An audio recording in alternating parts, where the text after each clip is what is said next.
Oh man, what's going on, man? Welcome back to another exciting episode of that Stay Off My Grass podcast. You got your boy Suns fan Randy today. You know what I'm saying? We got Jerry in the building. How are you feeling, my boy? It's just I'm just laughing at the game because I think my just thing is like Samara asked me how the game went, and I sent her that Bubba Dub clip from like 4 months ago, and it's just still like relevant every time we lose. Every time, like every time Trash, man. you're down by 40. Trash. But you know, man, to dive into the game, the Kings of LA came through and just showed up and showed out. You know what I'm saying? It was just a domination just from the start to the end. You know what I mean? It wasn't like they just did. I mean, at this point, it's just like I said, to dive into the game, like it's just sad. You know what I'm saying? Watching y'all at this point, it's just sad. Y'all go out there with no energy, no effort, no heart. And I want to talk to you about what Draymond said a little bit later on, but it was just no energy, no effort, no heart. It was just like Zubac and Hartenstein was just taking turns just all night, just which way, how you want it. Like, you know what I'm saying? And that small ball. I think at halftime, Dwight had like a quadruple single. I don't know how many minutes he played or how many he ended up finishing with. But you know what I'm saying? And then Marcus Morris ended up going off later on in the third quarter to kind of really like seal the deal. Reggie Jackson was just steady, finished with 38. Westbrook was going, you know what I'm saying, as usual, just gonna be Westbrook. And I felt like it was a real pettiness from Westbrook earlier on in the game. It seemed like he was just deferring to LeBron a lot, just like, all right, you do it, or whatever the case may be. Or it was just like a weird, you can kind of tell that the team is divided. You know what I'm saying? You can kind of tell the locker room is divided. The player, you can kind of tell by who interact with who on the bench, like who's cool with who and stuff like that. It's kind of like they got little cliques going on or whatever the case may be.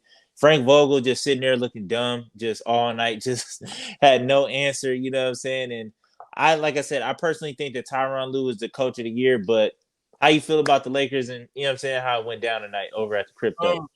So my first observation of the game tonight was, I think I texted you earlier, but I think you missed it. The whole game, Frank Vogel, at the beginning of the game, Frank Vogel sat on the bench to watch the game. He sits on the bench, just his hands in his hand and his clipboard, and somebody's maybe whispering something. He's not really one of those coaches like Doc Rivers. At the end of the first quarter, Doc then lost his voice because he did so much yelling up and down, back and forth on the court, like he's in the game with the players. Frank, I don't see that with Frank.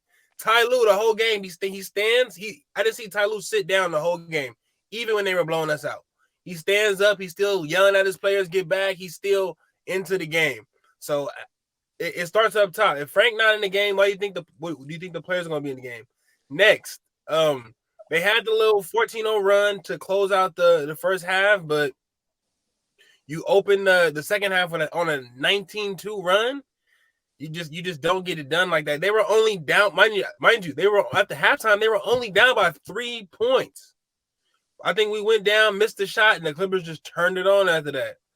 But damn, like, to lose to the Clippers like this, it stings for one, because they swept the season series. They went 4-0 against us, and they love embarrassing us for all those years. For all those years, they don't hold back. But I mean, they the Kings of LA for real.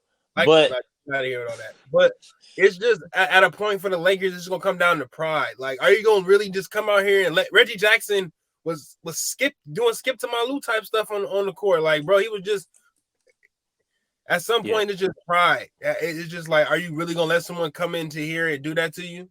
Trust and believe. If that was Lakers home game, them dudes would have got booed again. I can't wait to talk about that part.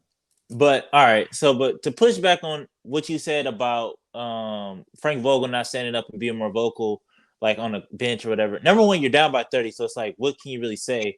And number two, and I was watching y'all game yesterday too. Monty don't sit down like that. Monty he's on the floor, he's pointing, he's yelling.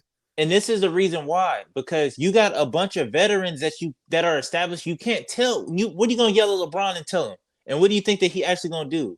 Like, LeBron is 37 years old. You're not about to yell at a bunch of 37 AARP players and be like, oh, like, I'm going to yell at you like you a rookie or like you Austin Reeves. Like, no, it's not going down like that. You know what I'm saying? Especially all these dudes got barked back and they didn't bend a man on the team. So it's like, You can't yell at Bron. You can't yell at Melo. You can't yell at Dwight. Like, these are established dudes. It's like, you can't just sit up here and yell at me. And exactly that it's a distance between the two. It's already a separation relationship that I can't even correct you when you're wrong. So you really can't have a Frank Vogel coaching his team or coaching LeBron, period. It really hasn't been a good look. It just hasn't. And when you have established players like that, you need a very established veteran coach. You need a Hall of Fame coach to go with that Hall of Fame talent. You a regular Joe like Frank Vogel coach these guys. Yeah. So, but to skip on over to the next topic of what I was talking about earlier, it kind of rubbed me a little bit the wrong way too, and I'll dive into why I was offended, or like it just didn't sit well with me. Let's talk about Draymond Green and his comments about how the Laker fans are just being bratty, like being spoiled and stuff like that, and like just being bratty and spoiled just for booing the Lakers for the way that they did, especially after they won a championship after 2 years and stuff like that. And I'll touch a little bit on the Lakers and just my perspective on it, and I'll let you get the floor. But like, I feel like he don't understand the culture of the Lakers. He don't understand the culture of the fan base, or like, you know what I'm saying? Like, just the what they tolerate amongst the fans, and just as a team. Like, they tolerate winning. They don't tolerate losing. Like, and then if you lose, like, they can tolerate losing, but it's like the fashion in which you do. And like you said, like, people are gonna boo effort. You know what I'm saying? Like, if you go out there and you just like they pointed out, it's just like a lot of people is not booing necessarily like the loss. It's just like, y'all not doing, like, y'all coming out here playing half-ass. So it's just like, I feel like I understand in that aspect, but also too, I don't think he understands like the culture of the team and just like the rich history, and like they don't accept losing. They don't like to lose. But go ahead. My thing, okay, my point is, I feel like sometimes athletes, they feel like us fans, like they feel like we don't know the game, we don't understand what we're seeing with our eyes, and they don't give us a respect to give our opinion on things they do that we just blatantly see. Exactly, that's what I was gonna say too. Well, go ahead. What John said, it's like, how you gonna tell us what we're seeing with our eyes is wrong? When you watch professional basketball, it's a level, it's a pace, it's an effort level that you're supposed to give no matter what. You're not just supposed to be not challenging shots, playing like you can't be playing basketball in crypto.com arena how you play at the YMCA. It's just not gonna cut it.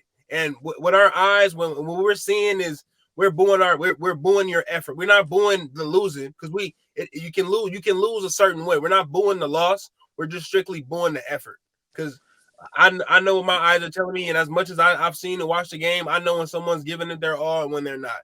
And I'm gonna boo you as a professional athlete. I'm paying my hard-earned money to come watch you play, investing my money into the team. I at least expect some effort. So yes. I think Draymond is completely wrong in that. Like, I mistake in what they can and can't say.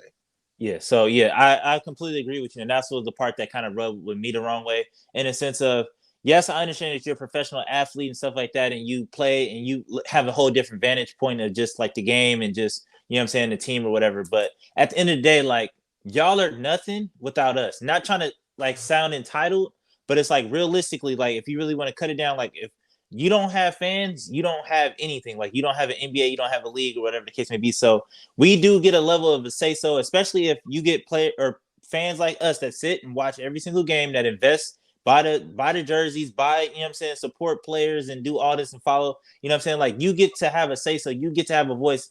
And then realistically, if you try to go with the, oh, well, you never played, or like you never played at this level, it's like, but realistically though, we watch our teams and we're so invested in our team. Like, we watch more film than you probably do. You see what I'm saying? We're more invested in this team so we can tell you what's going on and off the floor, or like on the floor, more than you probably will, because like we're just so deep into it.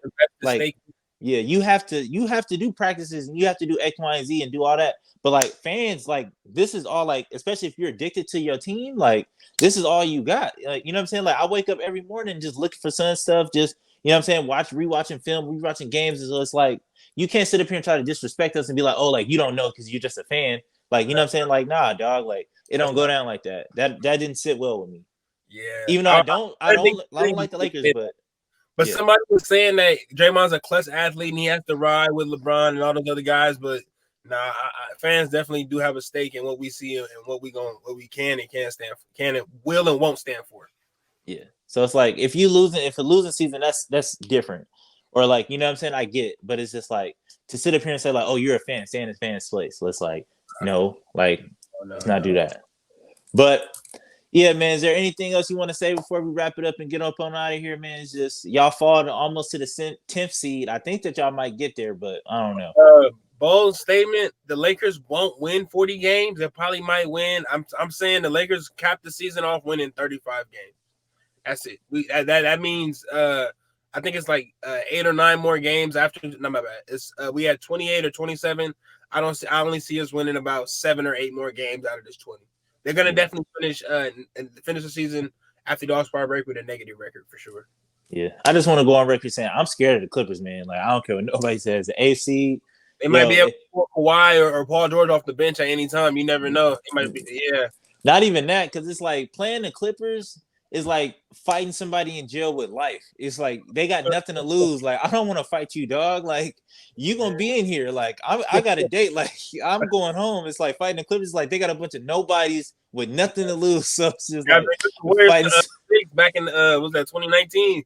Yeah, so this is Patrick Beverly. Yeah, they fighting dudes with nothing to lose, like fighting somebody with life in jail. So I'm cool on that. But outside of that, man, we're gonna catch y'all tomorrow, man. Suns got the Knicks. So till next time, man. Peace.